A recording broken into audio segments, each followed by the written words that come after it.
여보세요? 여보세요? 네, 송자님, 안녕하세요. 반갑습니다. 네, 부동산에 대해서 이야기 나눠보고 있습니다. 고민 들어볼게요.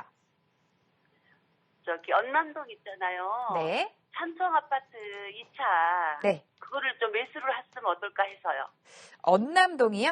네. 용인시 언남동의 삼성 아파트를 매수로 레미안 2차. 삼성 레미안 2차를 매수로 고민하고 계신 거예요? 네네네. 거주 목적이세요? 투자 목적이세요? 투자 목적이죠? 몇 평대 보셨어요? 42평도 있고 33평도 있고 그러거든요. 30평대 아파트를 투자 목적으로 지금 매수를 고민하고 계신 것 같습니다. 자, 투자를 네네. 해도 먼 미래에 봤을 때 미래 가치가 좀 있을지 전문가의 시각으로 이야기 나눠보도록 하겠습니다. 받아주시죠. 네, 안녕하세요. 네, 안녕하세요. 반갑습니다. 요 아파트 맞죠? 네네네. 네. 투자금은 한 어느 정도 예상하고 계세요? 저는 2억 5천. 2억 5천. 네. 이 지역으로 가시려고 하시는 이유가 뭐예요? 아니, 그냥 왜 집이 없어서요. 집이 없어서. 사서 전세 넣고 있다 수익이 어떻게 될까 해서요. 네, 일단은 답변 드릴게요. 네. 저는 좀 반대 의견 드리고 싶어요. 반대 의견. 네. 차라리 이 자금이시라면요. 네. 서울 쪽으로 들어오시는 게 좋을 것 같아요.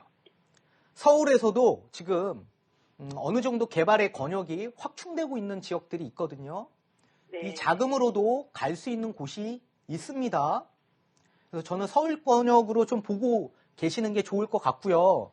반대 의견 드리는 겁니다. 자, 그 이유를 좀 설명드릴게요. 네. 제가 보기엔 완전히 초보예요, 초보. 요 아파트거든요, 요 아파트. 사실, 구성역 일대 주변에 뭐가 있냐면, 여기 다 뭐예요, 여기? 용인, 플랫폼 시티예요. 그죠? 플랫폼. 네. 개발이 이뤄지는 지역이에요. 그리고 구성역 옆쪽으로는 뭐가 들어옵니까? 용인역, GTX가 들어와요. 그죠? 네. A가 들어와요. 입지 조건이 너무 좋아요. 근데 앞전에 제가 말씀드린 거와 같이 우리 아파트의 개별성으로 본다면 썩 좋은 아파트는 아니에요. 투자성으로 보기엔. 다만 지역 개발은 완전히 활성화가 많이 될 겁니다. 주변 환경이 좋아지는 거지 우리 아파트가 좋아진다라는 건 아니에요. 이해가 되십니까? 근데 우리는 투자성으로 보잖아요. 투자성. 자, 2007년도를 제가 말씀을 좀 드리고 싶은데요. 지금처럼 완전히 부동산 시장이 고점을 이루고자 했던 시기가 있었어요. 2007년도 때. 그 시기에도 마찬가지 상승기였던 시기예요. 근데 2007년도 때요. 지금처럼 이 수도권, 수원과 용인, 성남, 수용성이라고 하죠. 이 일대처럼요. 폭발적으로 힘이 나왔던 지역이요. 용인이었습니다. 그 당시에 버블 세븐이라고 들어보셨나요? 버블 세븐이라고 해서 강남 권역과 목동과 그리고 수도권 일대에서는 분당과 그리고 저기 어디예요? 분당과 여기 용인 그리고 안양 일대가 폭발적으로 금액이 막 올라갔던 시기였어요. 근데 그 이유가 뭐였냐면 이유가 그 당시에요. 용인 일대가 한 5억에서 한 6억 정도가 나왔었습니다. 30평대. 저 신갈역 쪽이나 아니면 보정역이나 아니면 죽전역 일대 가보시면요. 역 주변에 있는 것들은 최대 7억까지도 나왔었어요. 거의 2배 이상 뛰었다는 얘기입니다. 그리고 우리 아파트도 마찬가지 한 4억에서 5억 정도로 형성이 됐었고요. 그 가장 컸던 이유가 이 분당선이라는 지하철 노선에 확충이 있었습니다. 이게 굉장히 획기적인 거였거든요. 그 당시에. 그 당시에 용인은 완전히 그냥 택지를 조성했던 곳이에요. 그래서 입지 조건에서 굉장히 좀 동떨어져 있던 지역이라고 보시면 되는데 강남과의 접근성이 좋은 분당선을 신설해 주겠다라는 발표가 있었어요. 2003년도 때요. 이 보정역과 신갈역을요. 2개 노선을 추가 신설하겠다라고 발표를 했었고요. 2004년도가 돼서요. 저 죽전역에서 끊겼던 분당선을요. 여기 어딥니까? 기흥역대 일대까지 추가 착공이 들어갔었습니다. 그리고 2006년도 때 기흥역에서 수원까지 가는 분당선을 또 착공을 했었고요. 추가. 자, 그런 노선의 확충 때문에 가격이 엄청나게 뛰었던 거예요. 용인 일대가. 근데 이 당시에요. 마포나 성동구 일대를 보시면요. 30평대 기준에서 6억이 나왔어요. 지금 수용성과 똑같습니다. 지금 수용성 일대에 최고 많이 부르는 게 30평대 14억, 15억 불러요. 호가가. 지금 마포 일대 마레프가요. 마포 레미안 푸르지오가 지금 금매가 14억대 후반 나와요. 금매가.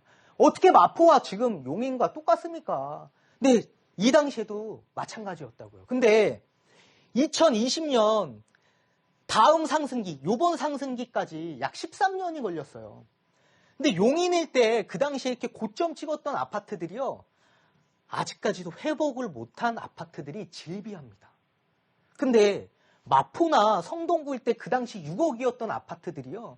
지금 거의 13억까지 불러요. 이 차이를 보이십니까? 차이가? 그러니까 네. 결국엔 서열이라는 게 있습니다. 서열을 역행하는 순간요. 정고점을 회복하지 못하는 순간이 찾아옵니다. 근데 지금 그때와 똑같이 GTX-A라는 노선이 지금 현재 착공 중에 있어요. 그 엄청나게 큰 개발 권역 아닙니까? 그리고 상업과 업무시설과 쇼핑시설을 확충시켜주겠대요. 우리 집 인근에. 이렇게 큰 개발 권역이 있는데도 불구하고 상승기인데도 불구하고 우리 가격대가 아직도 회복을 못했다고요. 정고점을. 이러면 그냥 답이 나온 겁니다. 죄송하지만 가망이 없는 아파트라는 거예요. 이해가 되십니까? 네. 지금 상승기 후반기인데도 불구하고 아직까지도 정고점을 회복을 못한 아파트는 가망이 없다라는 얘기입니다. 이해되십니까? 네. 네. 그렇다면 지금 들어가면 위험할 수 있다라는 얘기입니다. 그리고 아직까지는 상승기이기 때문에 이 수도권 일대의 뭐 이런 아직 덜 올라간 아파트들이 갭매우기로 올라갈 수는 있어요. 다만 단기적인 이 계단식의 상승이 있을 수는 있고요. 그 조금의 시세 차익을 보기 위해서 지금 들어간다는 건 말이 안 되는 거예요, 사실은.